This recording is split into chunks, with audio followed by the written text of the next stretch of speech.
లోకం గుర్తించని ఒక గొప్ప సైనికులే ఈ రైతు కూలీలు.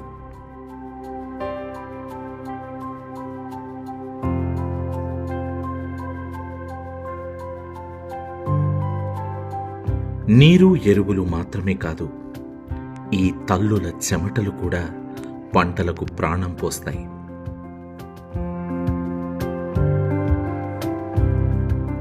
వీళ్ల పోరాటం పంటలకు జీవం పోయడం, వీళ్ల ఆరాటం లోకానికి స్వచ్ఛమైన ఆహారాన్నివ్వడం.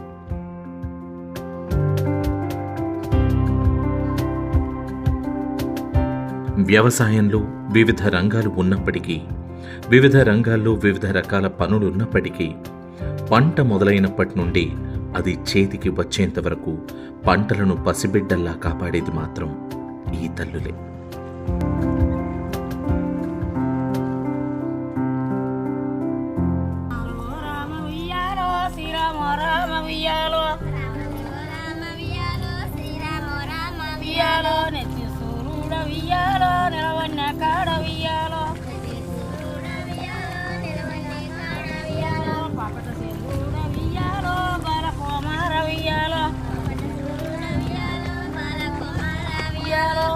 దండము ఉయ్యాలో దండ్రాజులకు ఉయ్యాలో ఉయ్యాలో కట్ట వయసు నిన్ను ఉయ్యాలో కాపులు కొలిచేరు ఉయ్యాలో ఉయ్యాలో మనసు ధరించి ఉయ్యాలో మైసత్తి లేపి ఉయ్యాలో కట్టావే గంగ ఉయ్యాలో కాయంతు సీర ఉయ్యాలో తొడినావే గంగ ఉయ్యాలో తోపన్నే రైక ఉయ్యాలో ఉయ్యాలో బెడంలో పాట ఉయ్యాలో పుచ్చినావే గంగ ఉయ్యాలో.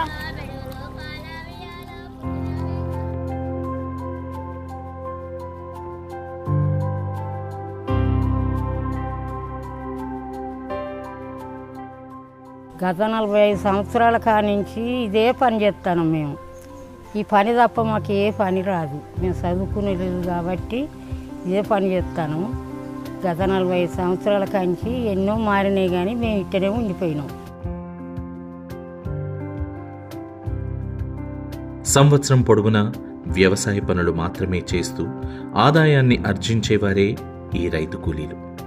వీరిలో చాలామంది 1 ఎకరం కంటే తక్కువ లేదా 1 గుంట జాగా కూడా లేనివారే ఎక్కువ. 2011 సంవత్సరానికి గాను మన దేశంలో 14 కోట్ల మంది ల్యాండ్లెస్ లేబర్స్ ఉన్నారు. ఇప్పుడు ఆ సంఖ్య 20 కోట్లకు చేరుకోవచ్చు.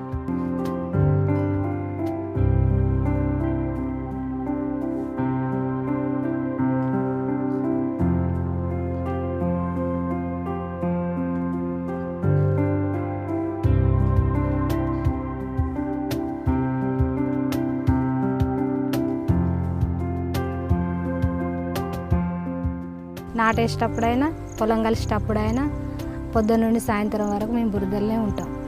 అప్పుడప్పుడు రాళ్ళు గుచ్చుకుంటాయి, ముళ్ళులు గుచ్చుకుంటుంది, అయినా కూడా పురుగులైనా కుడతాయి మమ్మల్ని, అయినా తప్పదు. వీళ్లు పనిచేసే పొలాల్లో ఎన్నో రకాల సూక్ష్మజీవులు, విషకీటకాలు, పాములు, తేళ్లు ఉంటాయి. వీటితో పాటు పంటలపైన చల్లే రసాయనాలు కూడా ఉంటాయి.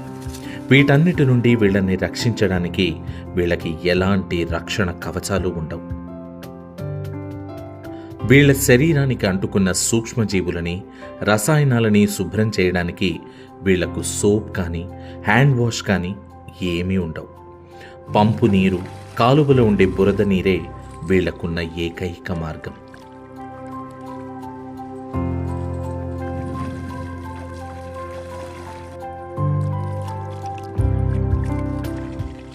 అలా అపరిశుభ్రమైనటువంటి చేతులతో భోజనం చేయడం ద్వారా ఎన్నో రకాల రసాయనాలు, సూక్ష్మజీవులు ఆహారంతో పాటుగా వీళ్ల శరీరంలోకి వెళుతుంటాయి. అవి వీళ్ల ఆరోగ్యం పైన తీవ్ర ప్రభావాన్ని చూపుతుంటాయి.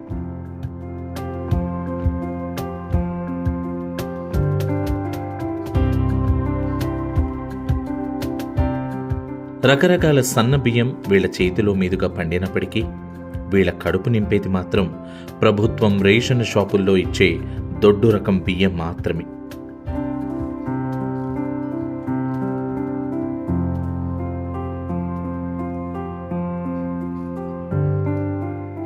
ఆహారం విలువ తెలిసిన ఈ తల్లులు అది ఎలా ఉన్నా తింటారే తప్ప వృధా మాత్రం చెయ్యరు.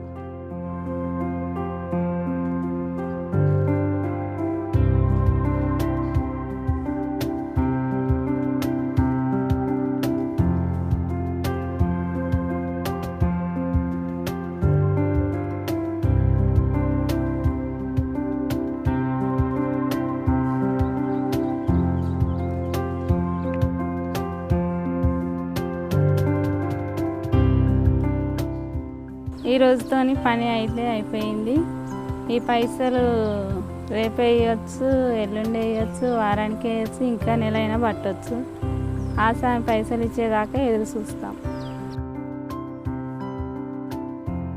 రైతుకు కూలీలకు బంధం కేవలం శ్రమ వేతనాలు మాత్రమే కాదు, కష్ట సుఖాలను పంచుకునే అనుబంధం కూడా ఏర్పడుతుంది. పంట పెట్టుబడి కోసం రైతులు చేసే అప్పుల గురించి వీళ్లకు తెలుసు కాబట్టి కూలీ డబ్బుల కోసం రైతులను వీళ్ళు ఇబ్బంది పెట్టరు. అప్పటికప్పుడు గృహ అవసరాల కోసం దుకాణాల్లో చిన్న చిన్న ఖాతాలతో వీళ్ళ జీవనాన్ని ముందుకు సాగిస్తూ ఉంటారు.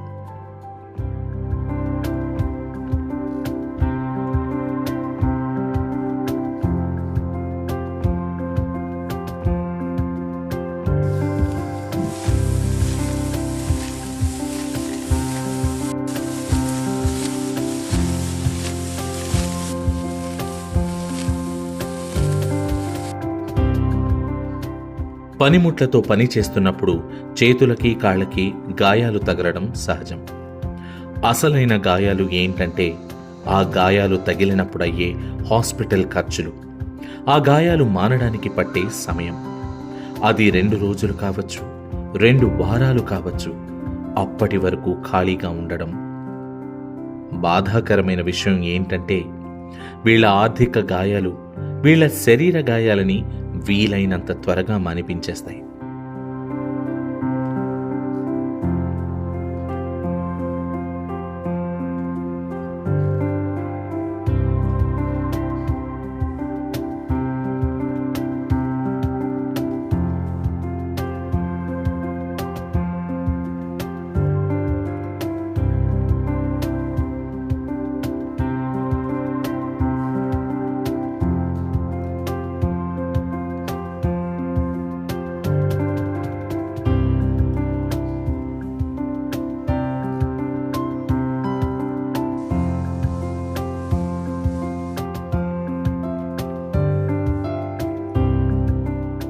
పొలాల్లో విషసర్పాలతో, ఇంట్లో ఆర్థిక ఇబ్బందులతో, సమాజంలో గుర్తింపు లేని అగౌరవంతో, వీటితో మాత్రమే వీళ్ళు బతుకు పోరాటం కొనసాగదు. ప్రకృతి కూడా వీళ్ళ బతుకు పోరాటంలో ఒక శత్రుభాగమే. అధిక వర్షాలు పడితే ఆ పనికి ఆటంకం, పడకపోతే అసలు పనే దొరకదు. ఎండలు వడగాల్పులు ఎంత తీవ్ర స్థాయిలో ఉన్నా ప్రాణాలు పణంగా పెట్టి వీళ్ళు పోరాడాల్సిందే. లేకుంటే వీళ్ళకి మిగిలేది ఆకలి పోరాటమే.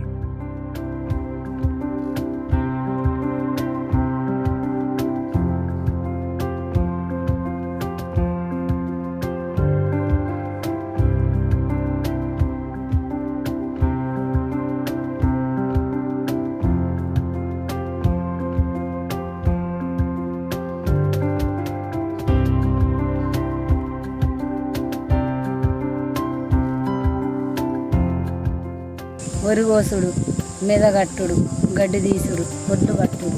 మాకు 6 రోజుల పని దొరకదు ఒక్క ఎకరం మీద. ఇప్పుడు ఏం పనులు దొరుకుతలేదు, మిషన్లు వచ్చిన ఫ్యాన్సీ. ఈ వరకు సీజన్లో మాకు మొత్తం పని దొరికేది. ఇప్పుడు సగానికి సగం తగ్గింది. యాంత్రీకరణ అనేది పనితో పాటు జీవనాన్ని కూడా సులువు చేసే ఒక విప్లవాత్మకమైన మార్పు. కానీ వీళ్ల విషయంలో వీళ్ళకి పనులు దొరకకుండా చేసి వీళ్ళ జీవనాలని కఠినాల్లోకి నెడుతుంది. గత 40 సంవత్సరాలుగా నేను రైతుగా కొనసాగుతున్నా. నేను ఈరోజు రైతుగా గుర్తింపబడతానంటే కారణం నాకు రైతు కూలీలే. పంట మొదలైనప్పటి నుంచి నాకు పంట చేతికి వచ్చే వరకు ప్రతి పనిలో ఈ కూలీలే. దేశానికి అన్నం పెట్టేది రైతు అని అంటారు. కానీ రైతులకు కూడా అన్నం పెట్టేది ఈ రైతు కూలీలే. వ్యవసాయంలో రైతుల పాత్ర ఎక్కువ శాతం పెట్టుబడి మాత్రమే. చాలా తక్కువ సందర్భాల్లో మాత్రమే శారీరక శ్రమ ఉంటుంది. కానీ కూలీల పాత్ర పూర్తిగా శారీరక శ్రమ మాత్రమే. లోకానికి అన్నం పెట్టడంలో రైతు కూలీల పాత్ర కూడా చాలా కీలకమైంది. కానీ వీళ్లకు దక్కే గౌరవం మాత్రం వీళ్ళు గర్వంగా ఎక్కడా చెప్పుకోలేనంత చులకనైనది.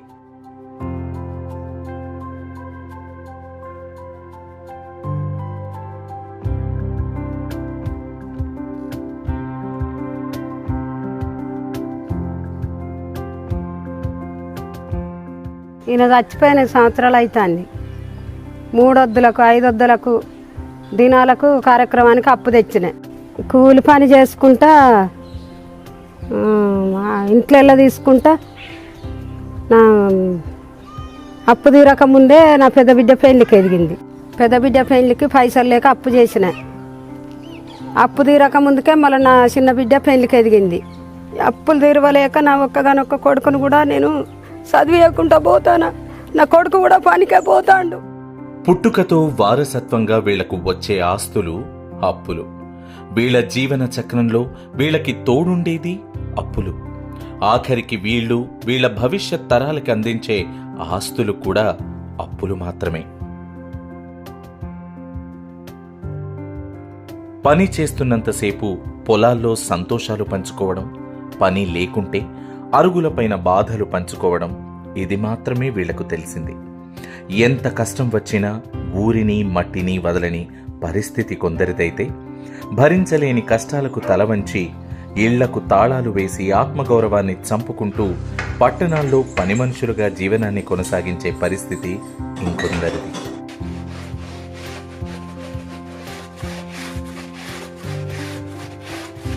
చివరిగా లోకానికి అన్నం పెట్టే తల్లులకు దక్కే అతి గొప్ప గౌరవం ఇది.